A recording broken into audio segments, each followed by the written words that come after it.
My name is Felicia Lundquist. I serve as the Director of Multicultural Affairs at Springfield College, and I use she, her pronouns. And extremely excited to be on this platform tonight for our inaugural A Seat at the Table. I do want to just acknowledge my staff. I see some folks in the room, and also we have Cherise Delvecchio, who is our grad associate. So I'll give a moment to let Cherise just introduce herself really quickly, and maybe Cherise, you want to just say a couple words about Seat at the Table as we get into our program tonight. Yes, thanks a lot, Felicia. Can you hear me okay? Great, okay. Thanks for being here, everyone.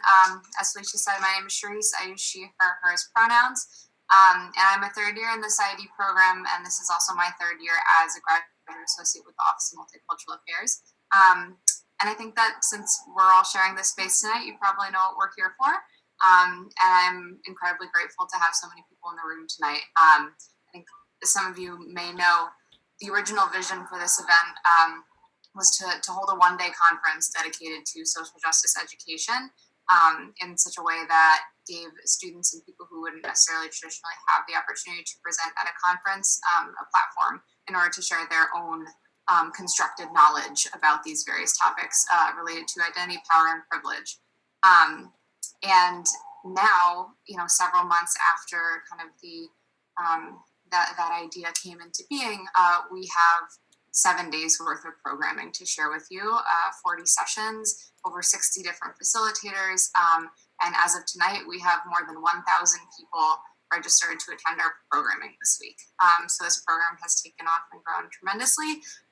And that's because of this community and the people who have come together to make that happen. So thank you so much for all of the work and the support. Thank you, Cherise. So I just want to take a moment to acknowledge who we are. So you just got a chance to meet Cherise Delvecchio, who's one of our graduate associates. Our other grad associate is Emily Counselor. And then we have our Culture Connections coordinators and leaders. We have Elaine Ortiz, Janaea Ashley, Paul Antwi, Kate English, Cynthia Duran, Natalie Beltran Vargas, Sabrina Williams, and Brianna Haiti. And so many of you might be familiar with some of those students. And then our senior staff includes myself, Danielle Griffin, who is the administrative associate, and Ben Morales, who is the assistant director. And so we just want to give a shout out to our staff who put a lot of time and energy into this as well. As we continue to respond to the needs and the challenges of our society, virtually or otherwise, our office remains rooted in our motto, which is growing your legacy.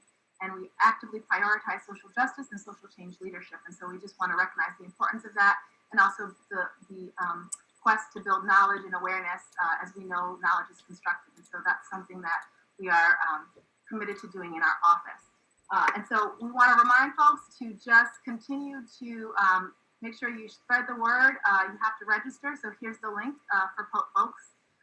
And share that, spread the word for us, please.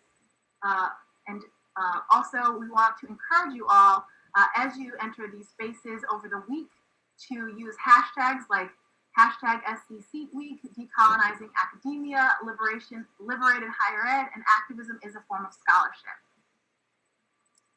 We are located, just as you all, just for an FYI, I know that many of us are virtually doing a lot of stuff and working remotely, but at some point we invite you to our office, which is now in Judd on the 4th floor. And again, encourage you to also check out our Instagram pages, our Facebook pages. And as a matter of fact, this is being live streamed right now. And so I want to just give acknowledgement to that.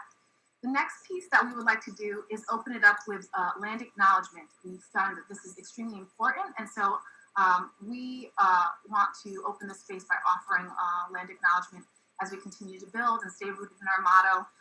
We want to practice this as an offering, and we also invite you to link. If you're not from this area, there is an organization called Native Land Digital, which is a nonprofit that strives to map out indigenous lands so that people can find where the history and what peoples were located on those spaces. And so I'm going to turn it over to Cherise to do our land acknowledgement. Putting a link in the chat here for you to learn more about. As Felicia shared, it is important to recognize the traditional First Nations and to commemorate Indigenous peoples Principal kinship to the land. Our land acknowledgement is a necessary first step toward honoring the original occupants of a place. As we begin to understand why land acknowledgements are important, we're also faced with some painful truths about systemic oppression that are carried out by ideology, institutions, individuals, and the internalization of behaviors, attitudes, and messages enforced by society still to this day. So we acknowledge this land, the land that we're currently occupying, as in Springfield College, to be known to the original Algonquin Indian and Native American indigenous inhabitants as Agawam or Akawaham, and also Nunatak land, or the original homelands of the traditional home of our neighboring indigenous nations, the Mashpee Wampanoag, Aquena Wampanoag, Pocumtuck, Norowatuck, Nipmunk, the Mohegan, Pequot, Narragansett tribes, and any other Massachusetts, Connecticut, and New England tribal nations. Without them, we would not have access to this gathering and this dialogue. We recognize that the entirety of North America constitutes original indigenous homelands. We respect the sovereignty of all indigenous nations that survive to this day, and we pledge to support the rights of these nations and the interests of indigenous people. We encourage you to learn more about these tribes and to join us in moving forward on how we can best be accomplice to indigenous people. And you can use the link in the chat to do so. Thank you. Thank you, Sharice. So we also, before we kind of get started, we want to give acknowledgement and gratitude. And then also just a quick, I know most of you are not on screen, but we encourage people to mute themselves so that there's avoiding sort of background noises. And then also encouraging you to use the chat functions. And when we get into our Q&A part of the program, we also encourage you to use the Q&A chat function, and Dr. Hill will help and assist with that. So we just wanted to kind of give a little reminder for that. And then also our community norms. We believe that spaces, both this space tonight and the spaces as you go into over the week, should be safe spaces, accessible and inclusive to all. And we're going to follow our REACH community norms.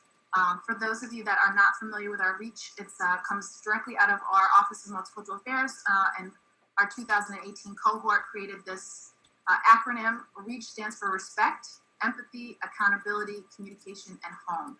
And so just recognizing the importance of creating a safe space and respect. And so we ask that you follow those throughout the week. And then we could not start off without giving our gratitude to our collaborative council, our campus community, our community partners, and facilitators, as well as our staff that have been here. So we want to just give a couple shout outs. So Sharice is going to help me with this. We'll start off with our collaborative council. Yeah, so these are the people who met with us many times since the summer to make sure that this program got put together. So a special thank you to Robert Gordon, Anthony Hill, Brianna Kirk, Rebecca Lartigue, Natalie Leger, Stephanie Logan, Sean Mangan, David McMahon, John Perlow, Kate Stano, Ali Burdick, Ali Baranowskis, Kat Walker, Deb Alm, Jessica Beckford, Danielle Clow, Allison Cumming McCann, Michael DeAndrea, Justine Diamond, Camille Elliott, Charlene Elvers, Shannon Fields, Allison Gagne, and Paige Getchell. Thanks, Sharice. And I would like to shout out and acknowledge some of our community partners, our campus community. Over in our Academic Success Center, Camille Elliott was so fantastic with helping us with accessibility. And also just speaking on accessibility, a lot of the sessions will be recorded and shared digitally after the week. And so for anyone that wants to get copies of that, whatever sessions are recorded, we'll be posting on our web pages. Also want to give a shout out to Student Affairs, Charlene Elvers and David McMahon, who helped us in terms of grants and some funding for facilitators participating in this. Obviously, the Division of Inclusion and Community Engagement, Dr. Hill and Ms. Hong. Our President's Office, we want to acknowledge President Cooper, who will be joining us. You'll see her in just a few minutes. Communications, we had so much help from communications. Liz was amazing, who helped us with our website. Damon, Tessa, Tony, and we thank you all for supporting us during this time, your guidance and support. I'd like to also just acknowledge the people involved with the Springfield Student newspaper, who throughout the week are going to be doing a bunch of incredible coverage of this event. So be on the lookout for their work. Yes, thank you, Sharice. I'm sorry for forgetting that. And then we have our session facilitator. Sharice is going to help me with this because I actually can't see the whole screen because I've got a bunch of Yes.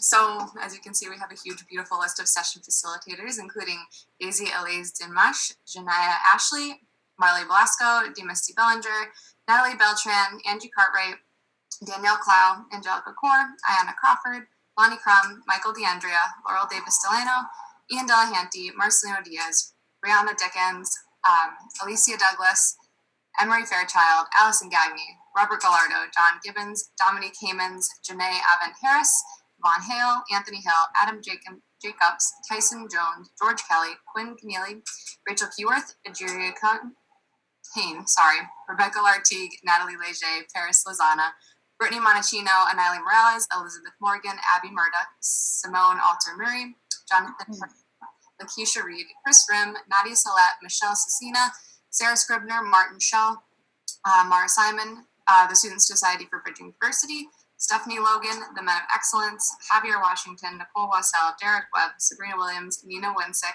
Women of Power Student Group, Sarah Zender, the William Simpson Fine Arts Series, and Luther Wade. I have no idea how they got to be in that order. But So, Yep.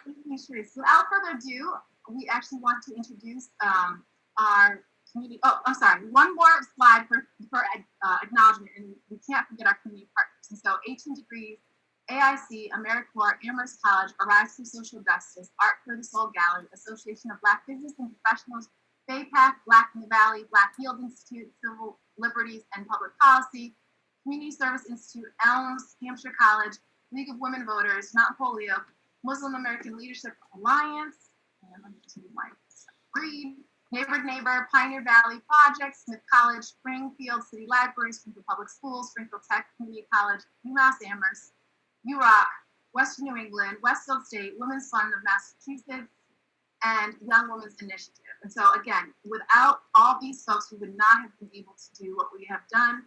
And so we are super, super excited.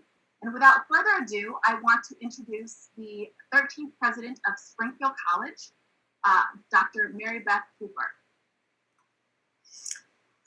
Maybe you guys can take a breath because you went through a lot of lists of all the important people that made this week possible. And what started as a day now is a week, and more importantly, it's probably a year.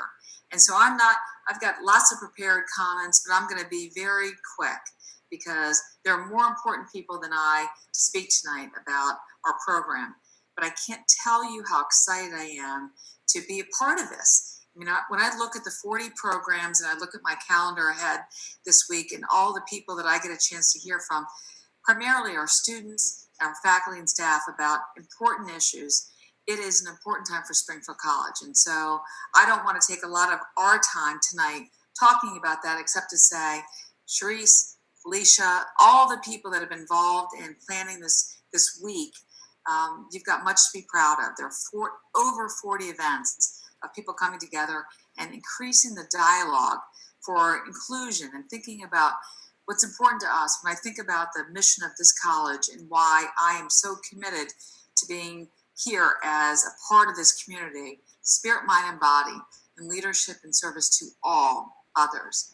This is a time we want to make sure that we pay attention to all the voices, all of the opportunities, and all of the chances to make a difference in Springfield College's history moving forward. And so I am delighted to be here. I'm delighted to say hello to everybody.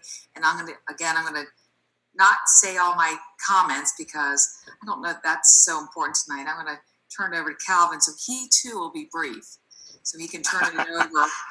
Did you get that, Calvin? I'm going to do my best, but I've got an introduction here that I've got to take care of. We'll do that, but also make sure you know that this is a community coming together to talk about a very, very important issue.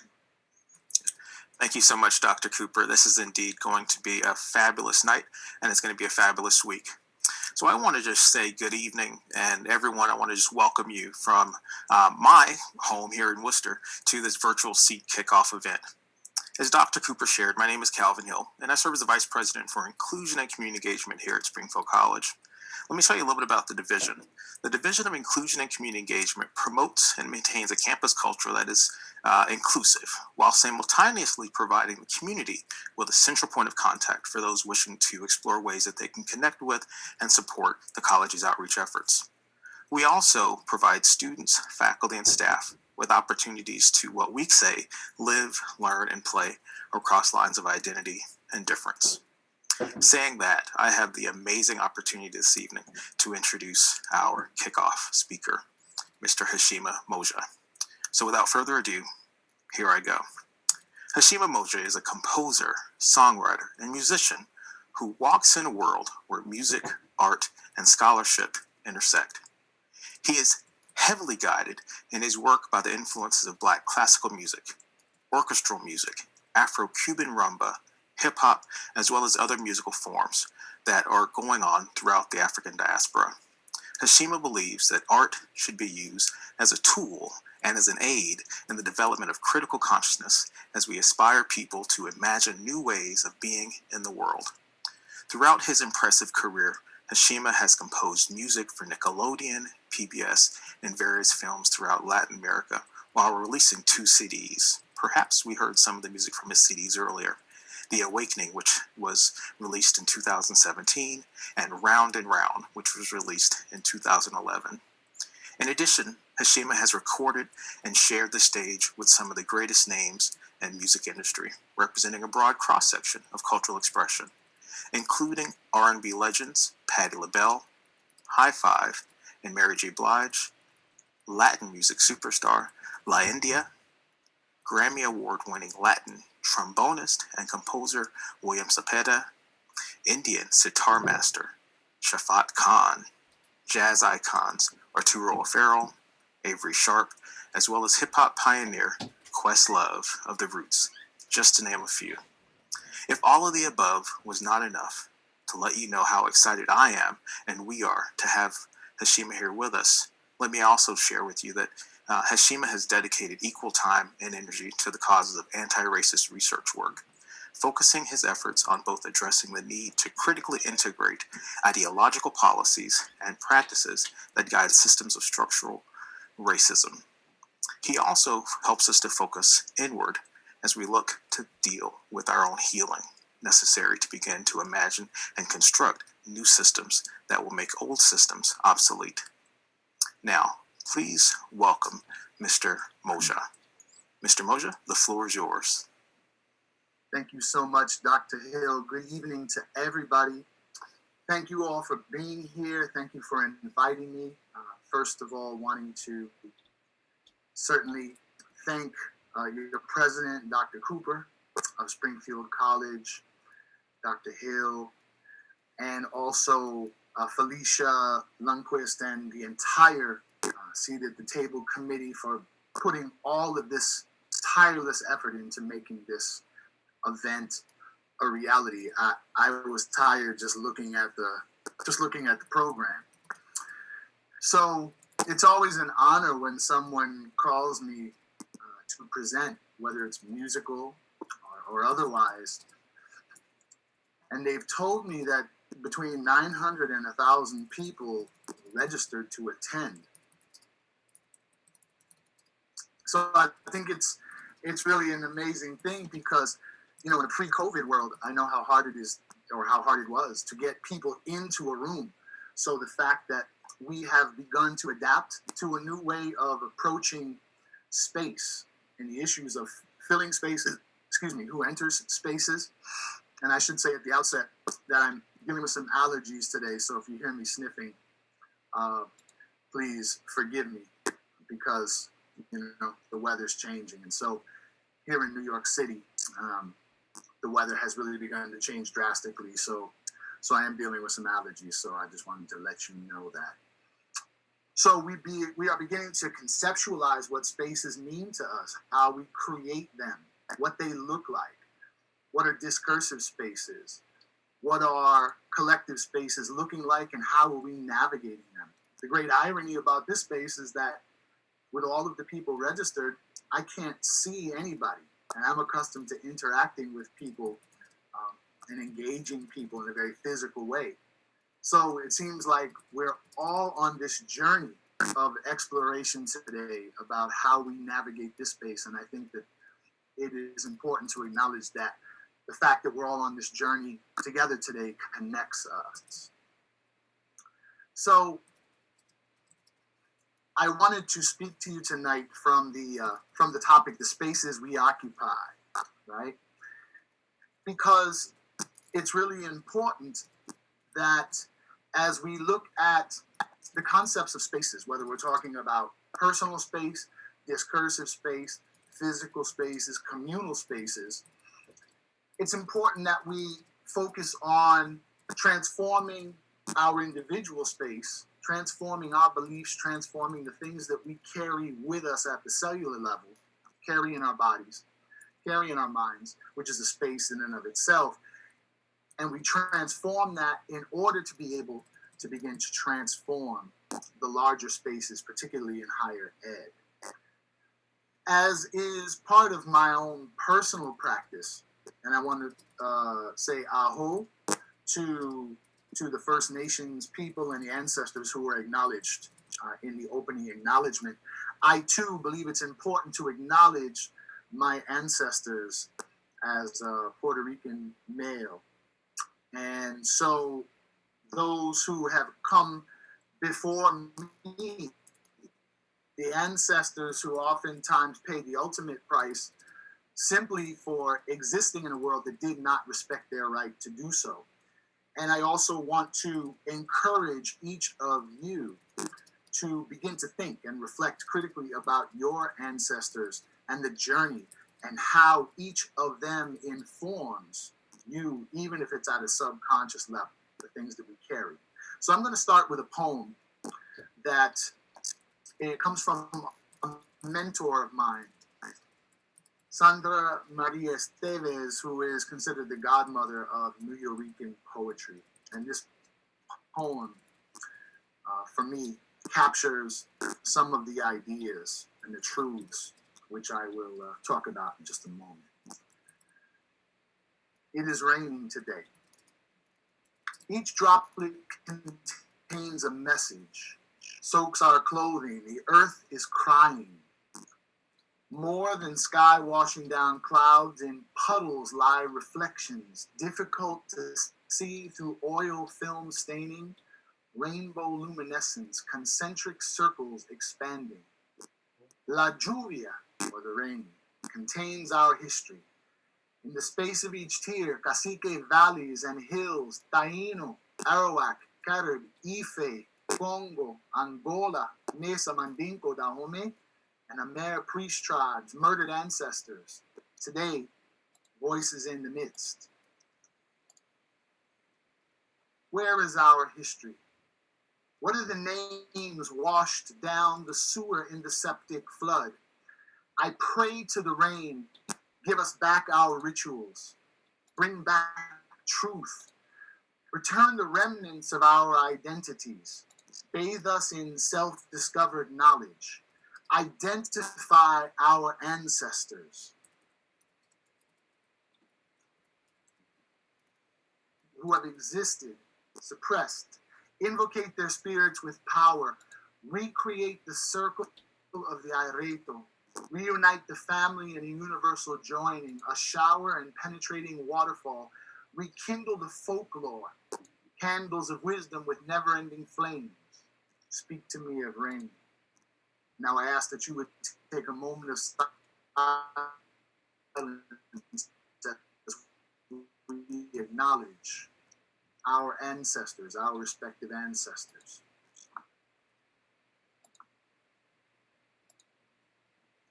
So, before I launch too deeply here, I just want to talk about this concept from the great James Baldwin, because it will guide and inform some of the things we talk about tonight in our brief presentation. You carry yourself with you. You carry your past with you. You carry your present with you. You carry your choices with you. To cross the ocean or to cross the street does not alter the person. There is no way to escape anything.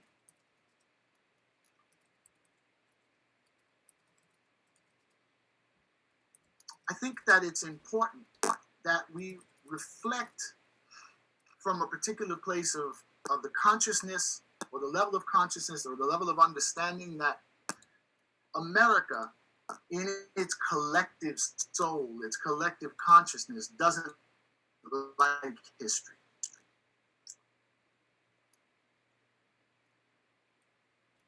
America doesn't understand history. America likes and understands its version of history, because the version of history that's taught to you and I, the narrative that's spun and controlled by those who have a vested interest in controlling that narrative, allows so many to be held or allowed to be unaccountable for the current state that we find ourselves in within the space that we call America, or for that matter in any other place in the world, because everything is connected.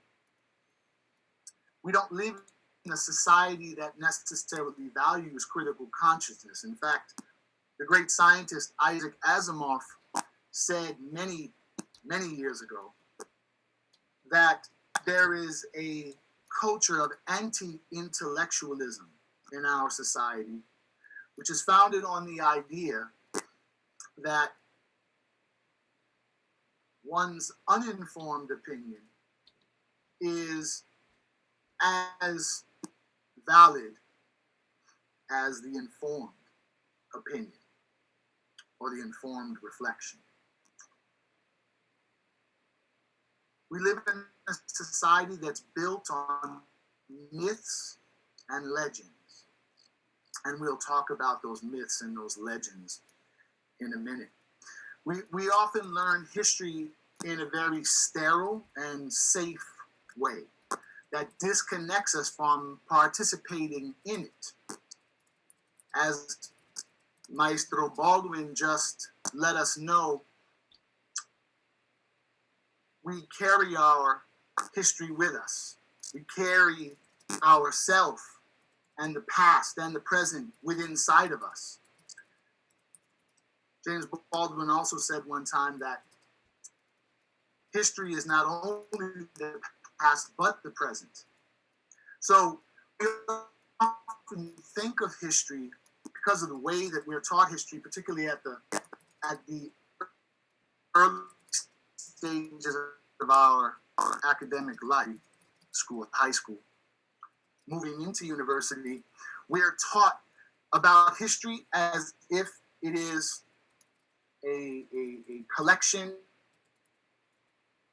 of events that have beginnings and ends, events versus a continuum.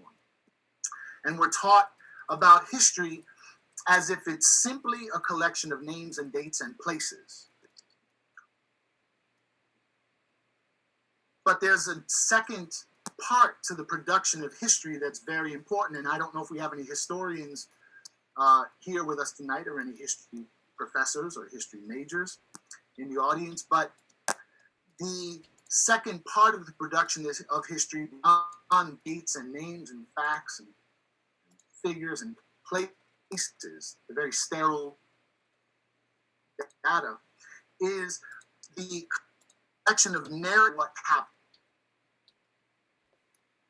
comes through the lenses of those who lived, and then it's the job of the scholar to really begin to delve in and begin to rectify in a scholarly way those narratives to come to a common or accepted understanding of what those narratives mean.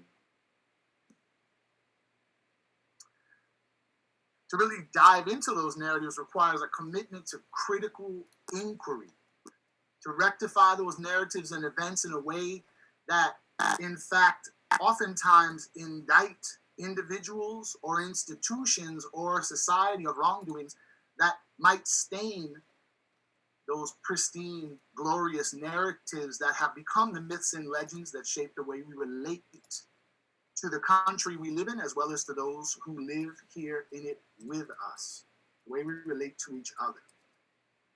To those who seek to enter this mythical place, they've been told that this is the land of milk and honey. So we have to essentially sell the idea of America to continue to attract and to continue to create a narrative about this country that allows our reputation to carry us throughout the world in our dealings internationally. The institutions that we benefit from or suffer at the hands of, the beliefs that we hold, and the way that we interpret our role in the world is shaped by those narratives. This includes the way in which we relate to ourselves and to each other, those who live here with us, as I've stated before. The myths are meant to give us a childlike sense of wonder about the place we call America. It's kind of like trying to help a child to maintain that sense of innocence and continue to believe in Santa Claus and the Easter Bunny, right? That's what a myth is. The legends are meant to instill a sense of pride and encourage an individual and the collective society to buy in.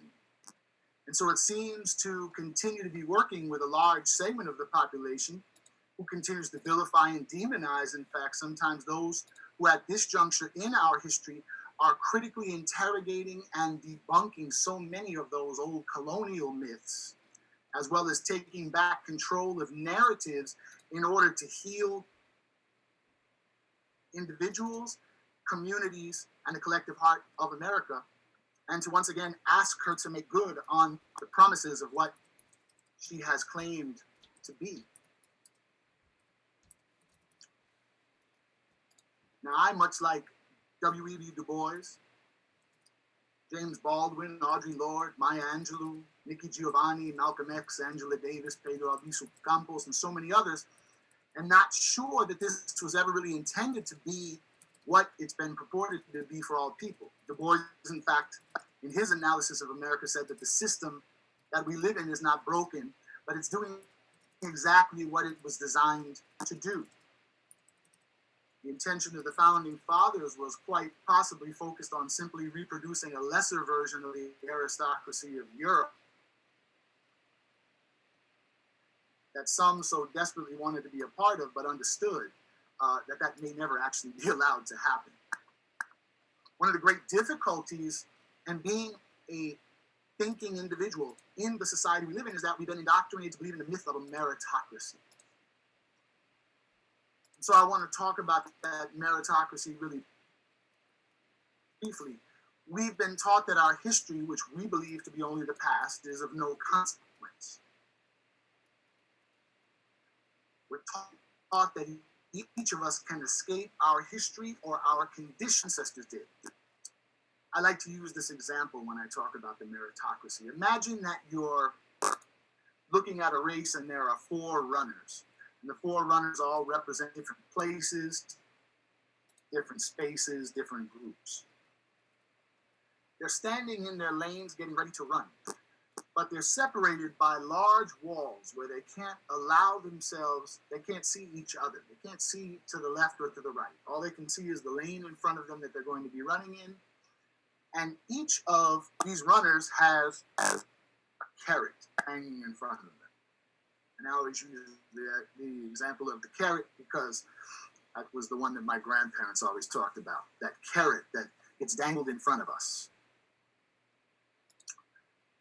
And so as they begin to run, not being able to see each other, only focusing on their own progress, and really focused on the carrot, which can represent any goal, dream, aspiration, or even the ideal of the American dream, right? And whatever that means to each individual. But they're so intently on that thing that they aren't even looking down at the terrain that they're running on. And one of the runners has a completely smooth terrain. He's trucking along, doing his thing. Then another runner because she's so focused on that carrot, she doesn't see the hurdle that's in front of her, so she doesn't know to jump. She crashes into the hurdle and falls down.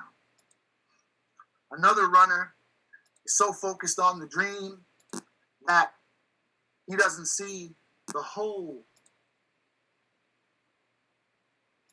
the little indent in that's just enough to throw them off balance. And so they don't see it, and they trip in that hole, and they hurt themselves. And eventually, when the one runner who had that beautiful terrain gets to the end, not understanding at all the obstacles and the hurdles that each of those runners faced, he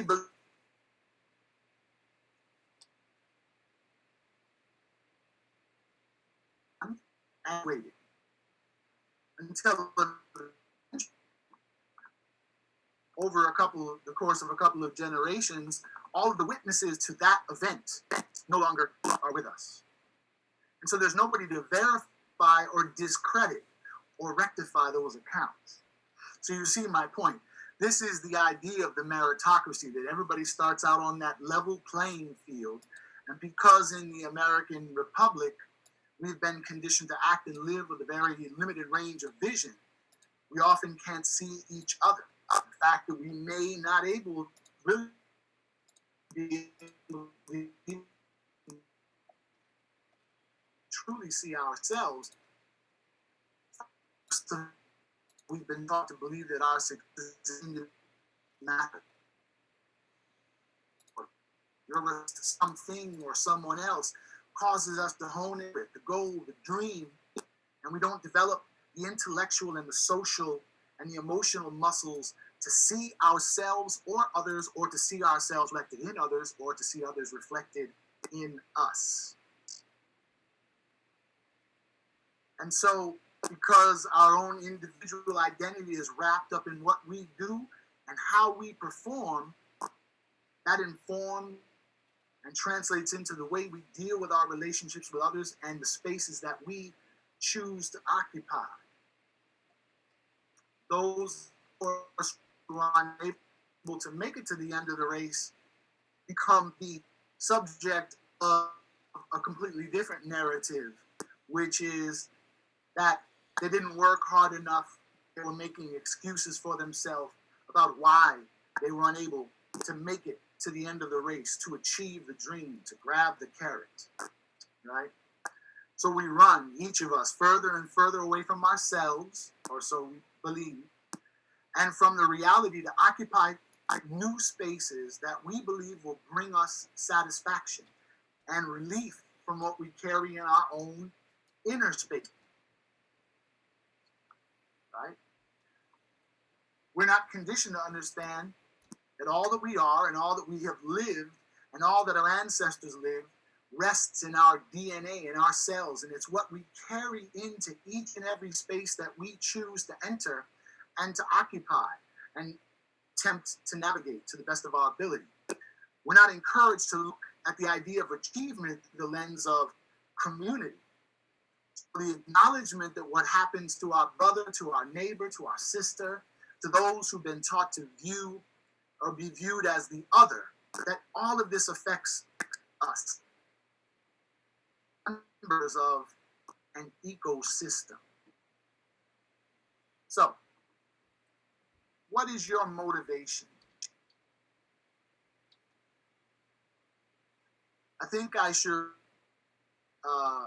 state right here, it's really important, that I don't believe in giving answers. I believe in the idea that the right questions will provoke 100 more questions. So I think that my goal here tonight, more than to inform, is really to provoke you to think critically about the spaces that you occupy and what that even really means. But here's a few questions, some things to consider. Is your motivation primarily intrinsic or extrinsic for pursuing the educational and career goals that you've chosen to pursue?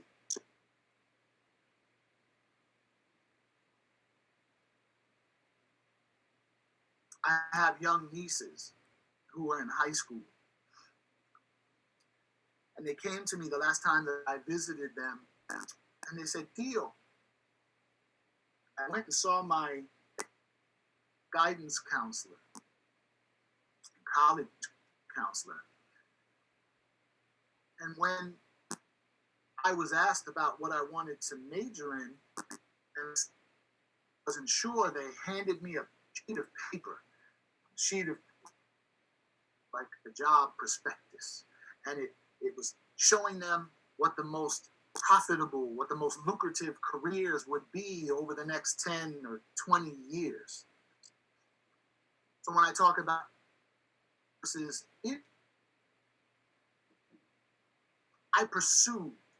Hashima pursued his passion because I felt from a very young age that I was aware of what I wanted to do in this world. How insane people told me it was to pursue a career in the arts. And I think I might say the same to some people now, based upon where I find myself in the pandemic world, or what we're in the midst of. But of looking towards something solely because it will provide some external reward is an extrinsic motivation.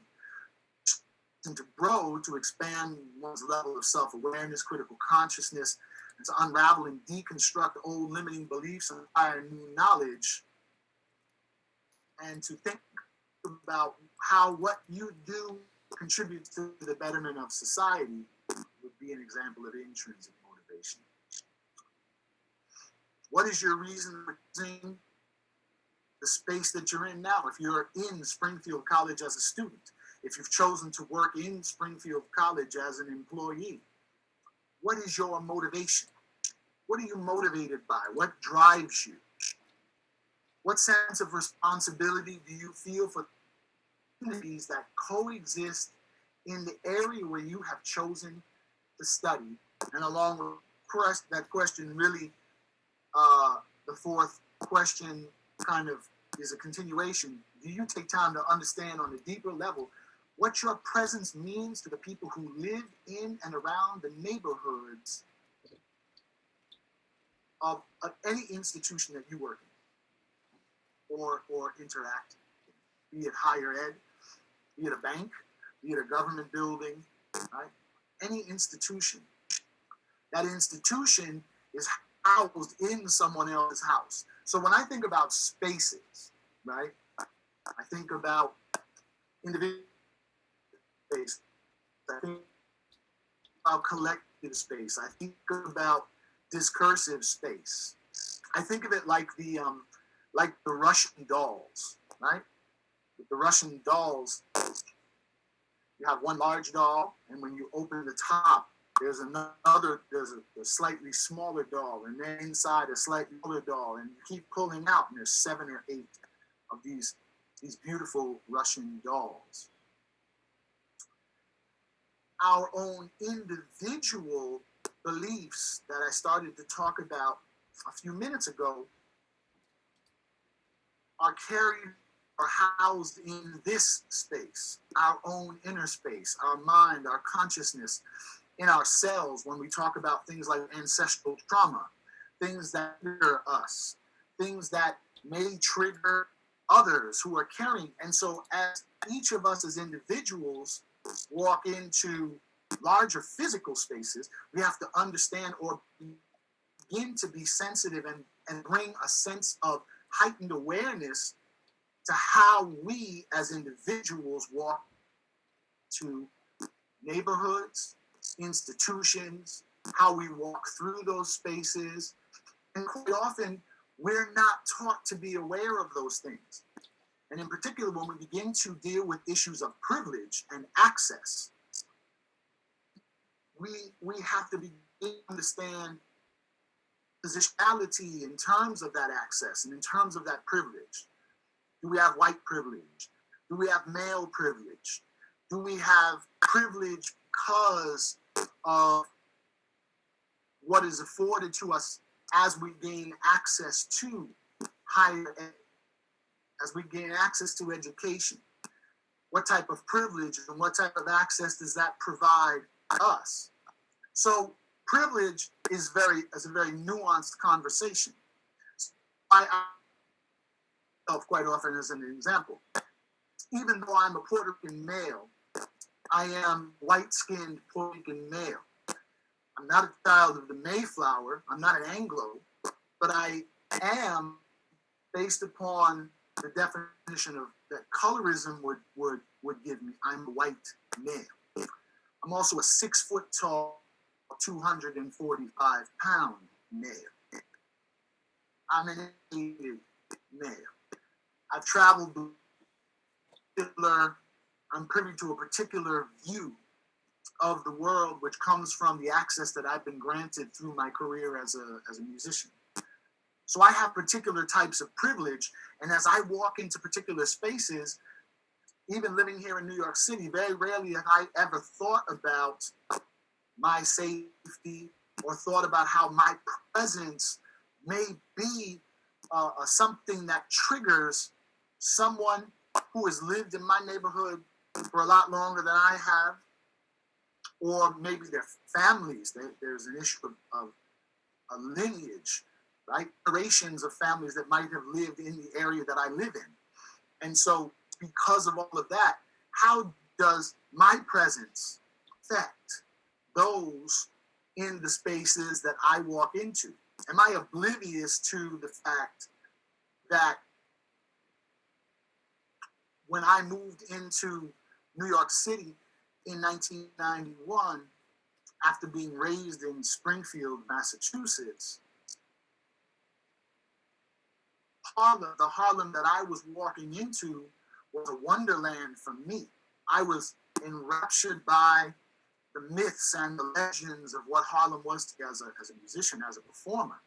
But as I began to walk through particular spaces at particular times of the day, in particular contexts, right? There were situations that I encountered that forced me to check my own sense of privilege, my own kind of obliviousness to what it was that my presence represented. In Harlem, Columbia University, for the past 25 years, or a little more, has been buying up Harlem and gentrifying Harlem. So the presence of people who don't necessarily look like the people who historically lived in Harlem represents something, right? And we're going to talk about that in just a minute. Matter of fact, if we could go to the next slide, please. I'm trying to move because I'm also aware. Yeah, this is just another guiding thought for us. You have to act as if it were possible to radically transform the world. And you have to do it all the time. This is a guiding thought for me, right? And we'll talk about it a little bit more. Next slide, please.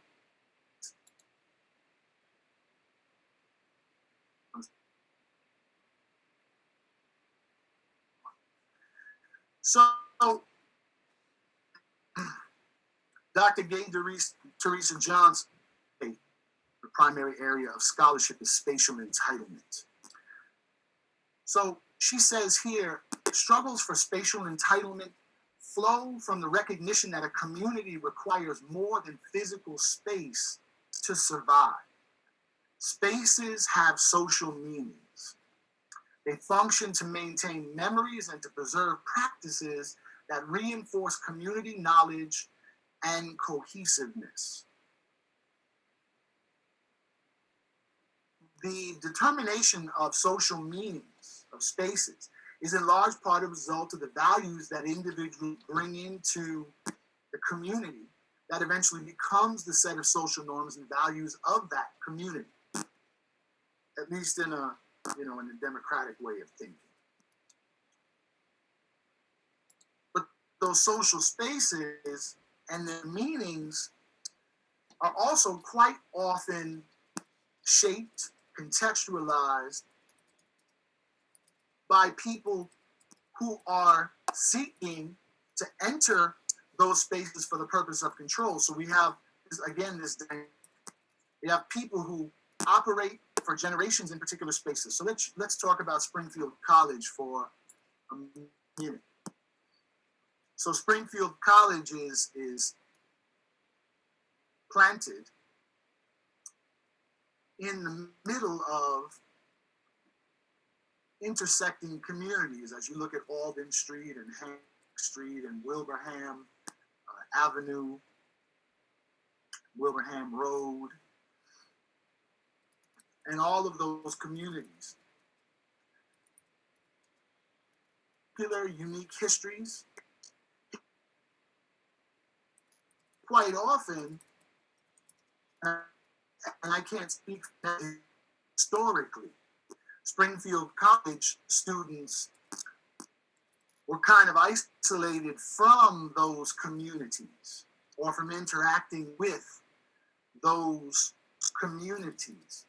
I can remember at 18 and 19 years old, friends who I'd made who were coming into Springfield College being given the roadmap, which seemed the most pleasurable to enter into the community, driving through Forest Park,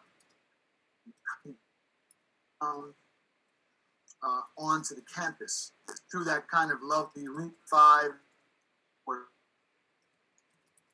first being routed through the Mason Square area. I don't claim to know with certainty the talk within the community was always that Springfield College didn't want those parents to off their loved ones, their children, to be alarmed by that Mason Square community. So the narrative about the community is then shaped by perception. And the narrative about Springfield College is shaped by the perception of the members of the community that live in and around that area 365 days a year.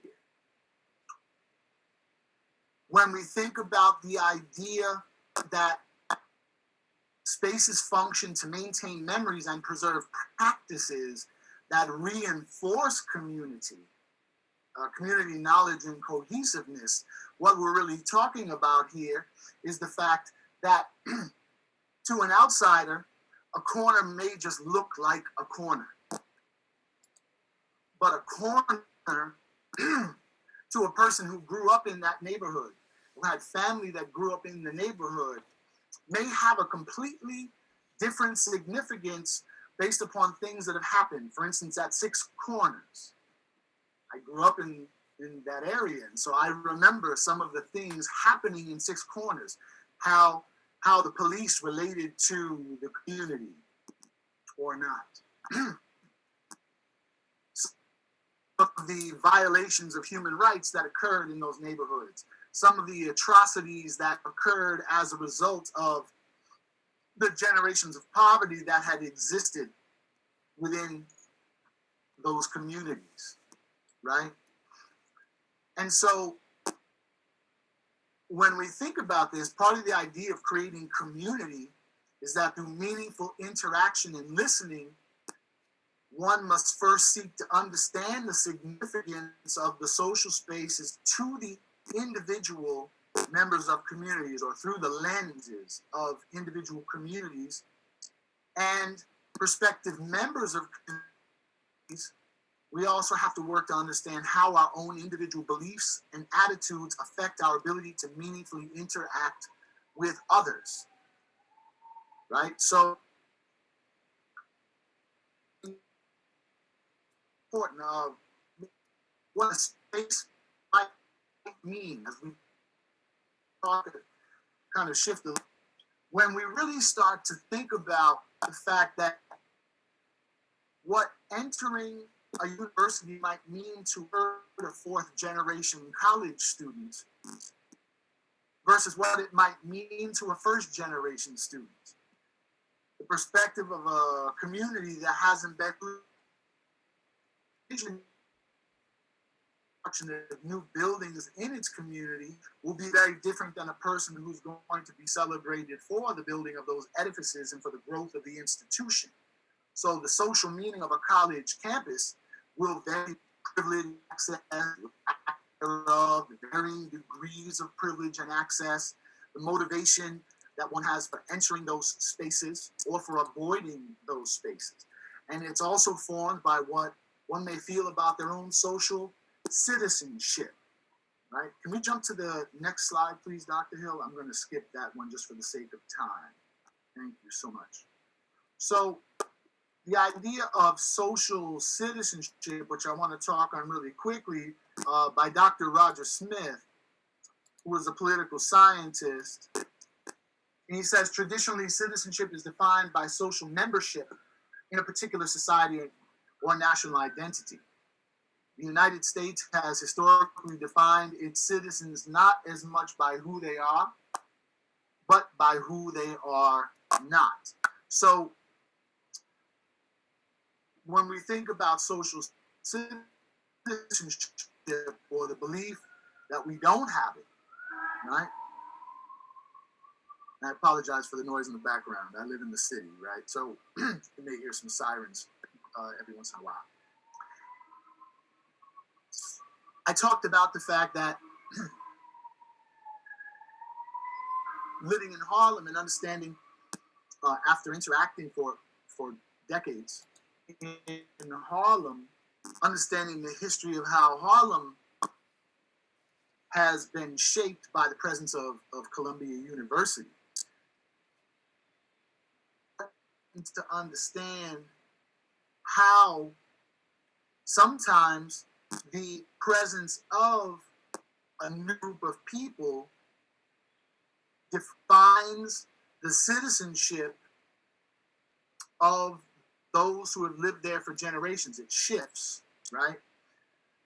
How a person living in Harlem for generations, or family living in Harlem for generations, may think about Columbia University or about the presence of the Bill Clinton Foundation is completely different than the way that people who are moving into those spaces may look at that, and in terms, and then thinking about how their own rights and their own privileges to walk in and operate through and navigate spaces freely comes from the safety that those institutions represent for them, the familiarity that those institutions represent.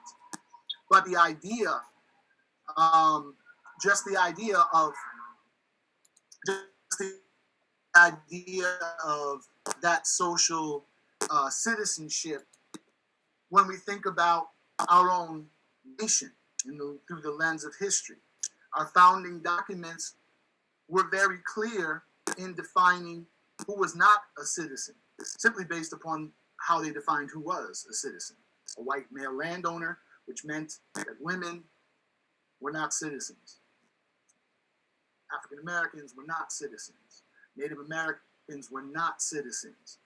And so while we think that those things are in the past, those events, those occurrences and those histories and those narratives affect the way that we think about our own citizenship. So then when we think about building community in higher education, what does the citizen look like, and why might it be difficult to attract a broad cross-section of the American public into particular institutions of higher learning?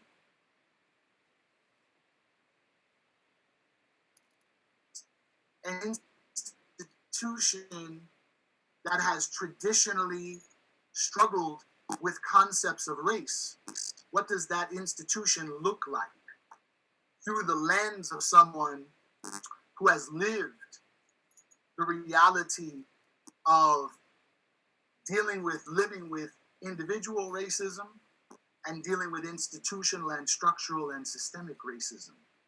What does that look like to a person who is dealing with how to navigate space as a member of the LGBTQ community,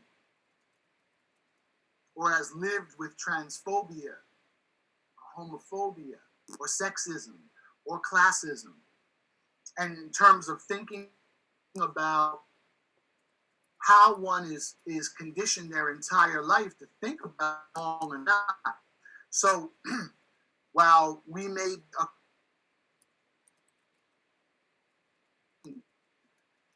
institution,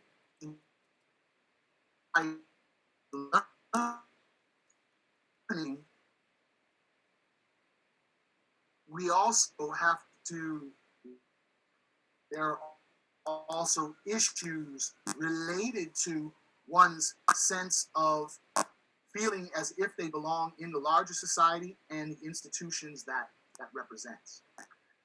If we could jump really quickly. First of all, I have to say this because I know I'm at the 8:30 hour. If we could jump to, there is a slide, Dr. Hill. Yes, if we could jump to the slide on occupying versus transforming. Yes, thank you.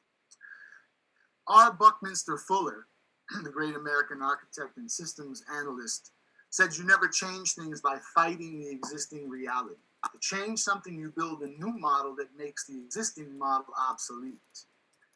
And what I was going to say is we're at the 8:30 hour. I'd like to begin to deposit your questions. I would love to answer questions, and I'm more than willing, even though the webinar is only scheduled till 8:30, I'm more than willing to stick around as I just give this last kind of thought. And then I'll be more than willing and happy to answer any questions that you might want to put into the Q&A, and Dr. Hill will read those to me.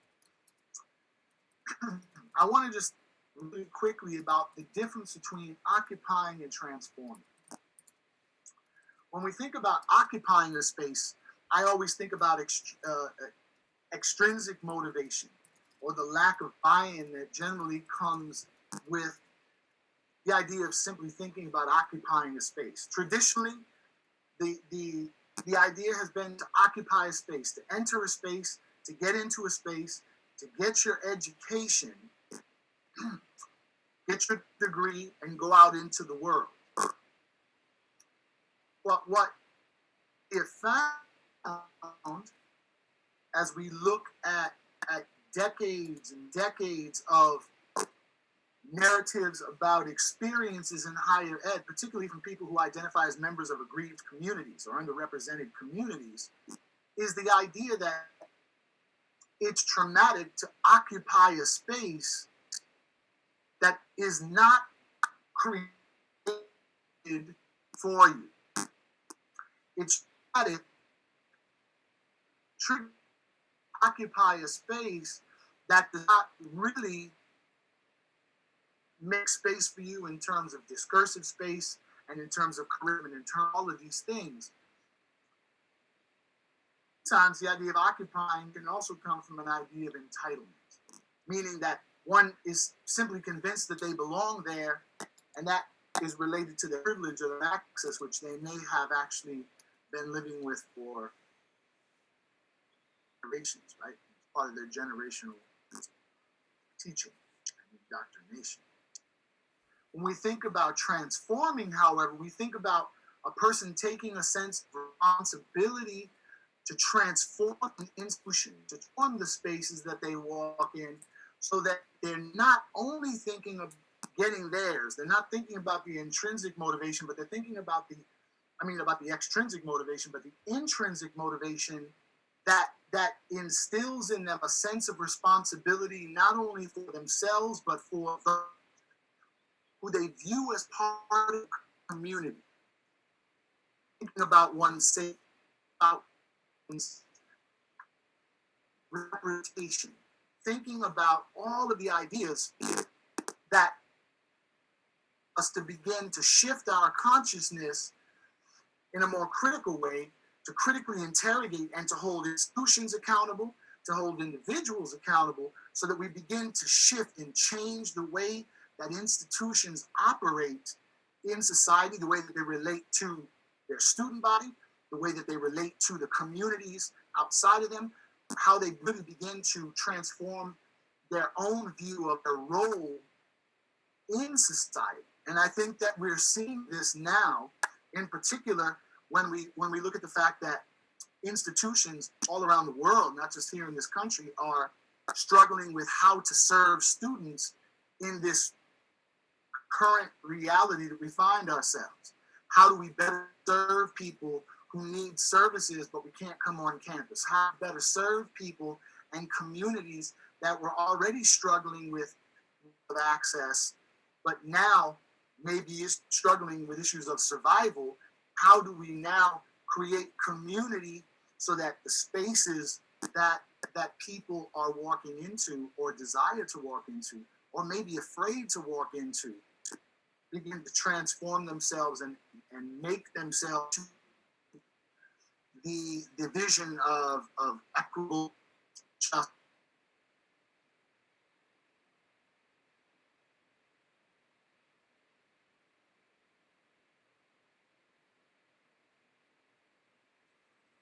I think we lost Hashima.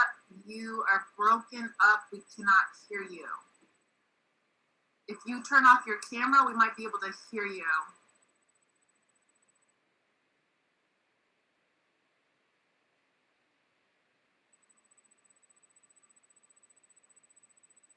I think we lost Hashima. I think something happened there. Felicia, I think one of the things that was really important about what Hashima was sharing is really thinking about our mission as Springfield College, right?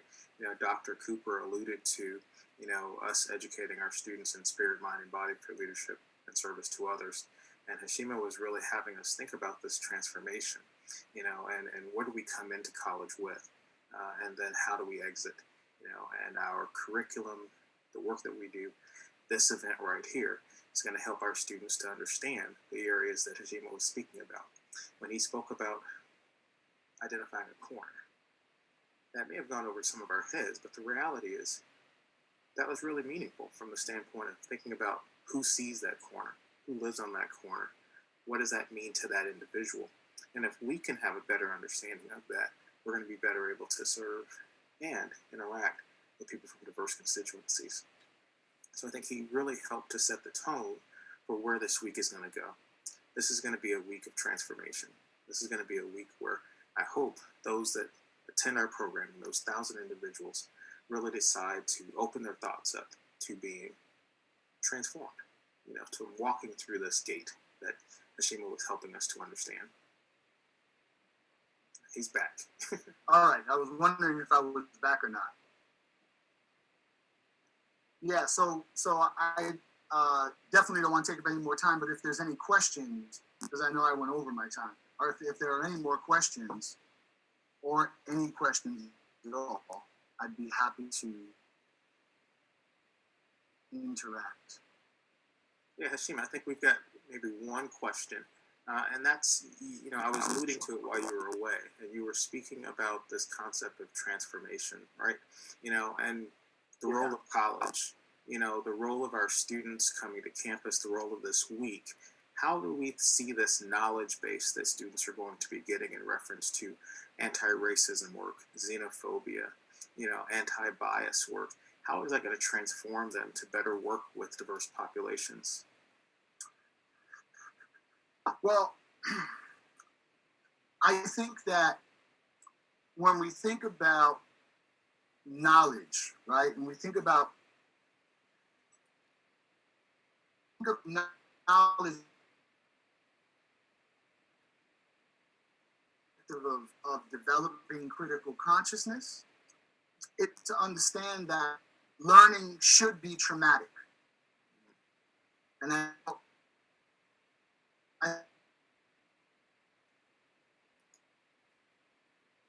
see some of the stairs. Learning that challenges us is asking us to trust a process, looking at new critical literacies and looking at in some cases, indigenous knowledge, which has not necessarily even traditionally been accepted in the academy. The idea of centering indigenous knowledge, right? Taking in all this new information, which challenges everything that one previously knew to be true. And so the reason that I focus on the idea of transforming the self first is because I believe that the knowledge that one acquires and that begins to transform is almost like the idea of having a dirty glass and you just pouring water in from the faucet, and it forces all of these old beliefs, all of this old stuff that we carry with us, ideas, attitudes, ideals about other people, about society, about institutions, and that really tends to foster the birth of a critical consciousness. As students begin to birth critical consciousness, then they begin to question so many of the things that they've held as true for so long. That then allows them to begin to hold themselves accountable for what they're learning, to hold their peers accountable, and to hold the institutions accountable. Because I believe that, traditionally we think about this traditional relationship to power in the very Freudian way. So the traditional relationship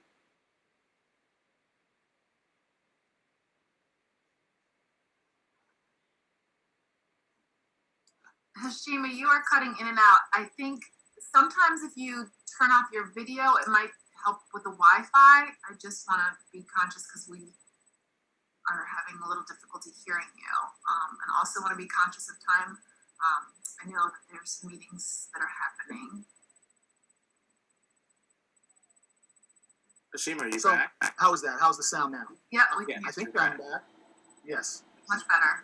So I was simply saying, just to close, that as we begin to as students begin to examine their relationship to institutions, what they've traditionally meant and what they can mean in a new framework, then they begin to do the work of transforming the institutions by holding them accountable. So, and then they begin to think about what this acquired knowledge really means in terms of them walking back out into the world, right? And what their responsibility once they have this knowledge, as they walk back out into the world, to really live and to embody this knowledge in all of the spaces that they occupy. Thank you. So Hashima, we've got one last question. It's from Justine Diamond. Justine asked, and it's very similar to the one we just responded to, how can an institution genuinely ask these questions of itself for a transformational future for students? So again, how can an institution genuinely ask these questions of itself for a transformational future for students? Well, I guess if we think about what the institution really is, it might seem like a very esoteric concept, but it's almost like thinking about what America is, right? Is America a place, or is America a collection of ideas that come from people, right? And so the institution at many levels, meaning at the level of student body, the level of community, the level of administration, the level of community partners, all of these people, or all of these representatives of the institution hold an equal responsibility and a stake in holding the institution accountable, right? And that means that when we think about knowledge, I always think about the idea of a river flowing, right? Knowledge should constantly be evolving. Truth should constantly be evolving. So as truth continues to evolve, it really demands that each of us change and evolve with it. So no matter, and the idea of being an intellectual or being an academic or being in the academy, for me, has always meant that those who are dedicated to the cultivation of and the exploration of truth have to be willing to explore the possibility that at any given time they are also wrong. that they also are standing on the precipice of change, and they have to be willing to trust that the new bodies of knowledge that are coming into or being presented can help to inform and to help to grow the institution in a way that is more equitable and more just and more representative of or embodies the principles of democracy, of America, of all of the things that education should represent.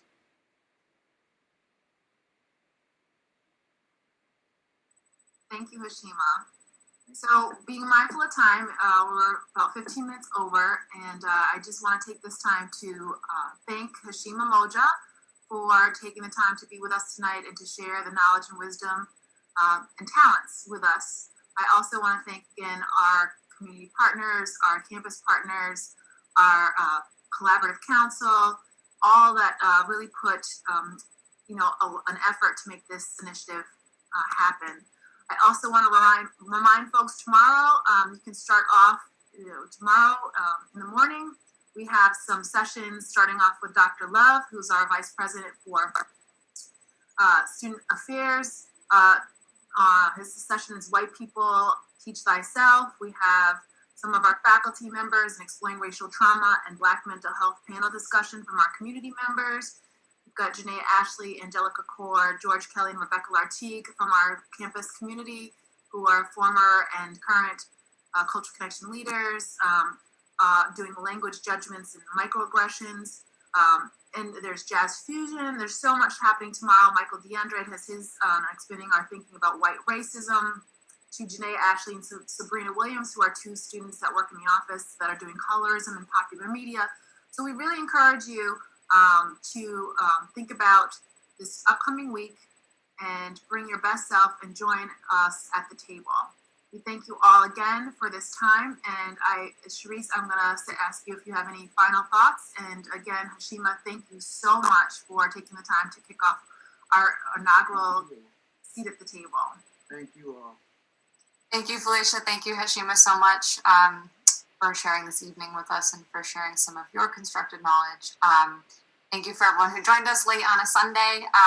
The link for the rest of the sessions is in the chat right now.